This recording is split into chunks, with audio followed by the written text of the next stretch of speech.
While everyone else is ripping out the bleeding heart of the now lifeless corpse of Atlas, I'm just gonna sit here in my comfy corner of the internet and review a game no one's ever really heard of before, but keeping in line with my history of what is the point of, this game caught my eye for a few specific reasons, which I'll get into later into the video. Hello everybody, this is WarriorDan, and keeping in line with the now belated holiday spirit of giving back to those around us, I figured I'd kick off this year by going back to my roots once more and critiquing a in-development indie game by the name of Lost City of Vampires.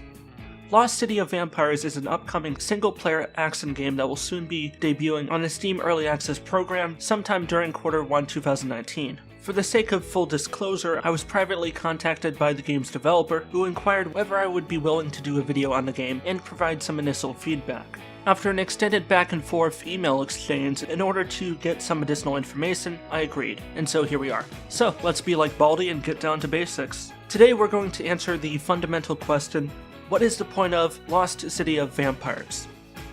Lost City of Vampires is essentially a single-player take on the Battle Royale format.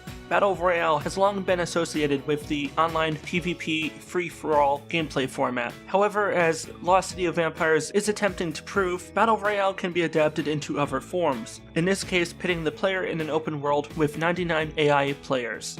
As a gameplay concept, this is interesting as the idea of a player versus AI opponents mechanic normally is a common trait of the PvE horde mode genre, popularized by franchises like Killing Floor and Warhammer End Times Vermintide. Upon jumping into a game, the player will be randomly spawned into the world, and after a brief cooldown, the game begins. Luckily, unlike most other comparable indie Battle Royale type games, the world is fairly well optimized. I had little to no trouble maintaining consistently high frame rates, but I suspect this is more or less due to the empty husk of a world currently in the game.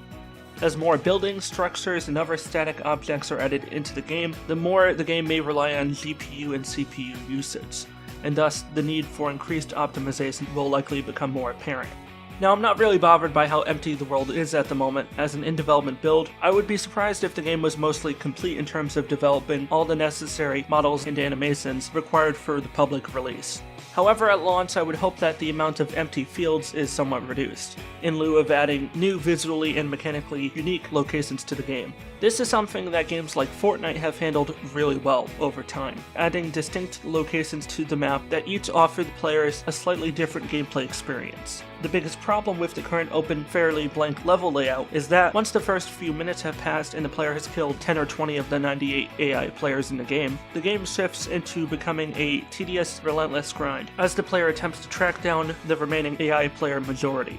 In regards to combat, to say the combat system present here in-game is feature incomplete is itself a generous extension of the truth. The AI will consistently, upon running into one or more of its fellows, ignore any opportunity to engage in combat, even going so far as to run past one another, but all of them will gladly team up on the player should the player appear in their presence.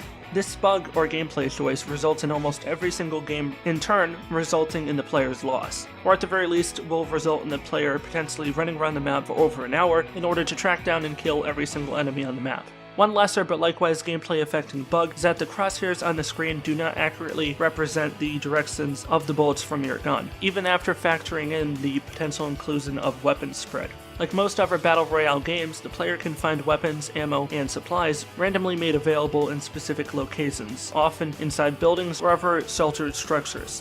However, in this game, players are restricted from accessing many buildings within the map without first acquiring a key and unlocking the door with said key. Once the key is used, it disappears from your inventory and, as far as I'm aware, cannot be rediscovered somewhere else in the level. I say as far as I'm aware because in my few hours of playing this game, I've never discovered two keys in the same game.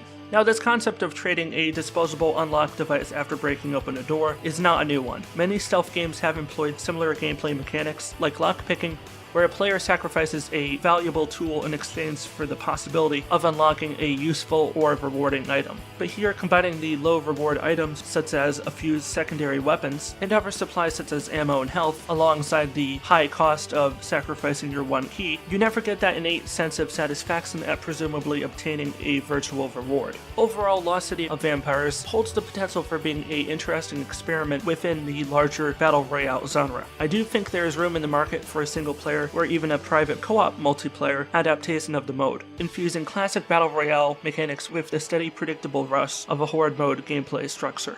But whether Lost City of Vampires will be the one to successfully merge the two genres remains to be seen. I am hopeful that with continued work, the criticisms leveled here in this critique will soon cease to be relevant or at all applicable. These flaws are the type of flaws that can be gradually corrected through continued development. However, this development should supersede the game's eventual release on Steam Early Access. While the Steam Early Access program is a great foundation for developers to fundamentally build on the core of their games, the platform is not an excuse for underdeveloped games. And with the day-to-day Steam user base being a very vocal one, many voices there may not be nearly as forgiving nor as optimistic as I am here. So that pretty much sums up everything I had in mind to say, so I'm gonna wrap it up here. Credit to the developer for providing me a private key so I could analyze this game, and best of luck to him as he continues development and prepares for an eventual debut on the Steam store. As for the rest of you, thanks for watching. I know this has been a quick video, but hey, I've got some big ones on the way, so this was kind of a fun small one to do while I have the bigger ones on the way.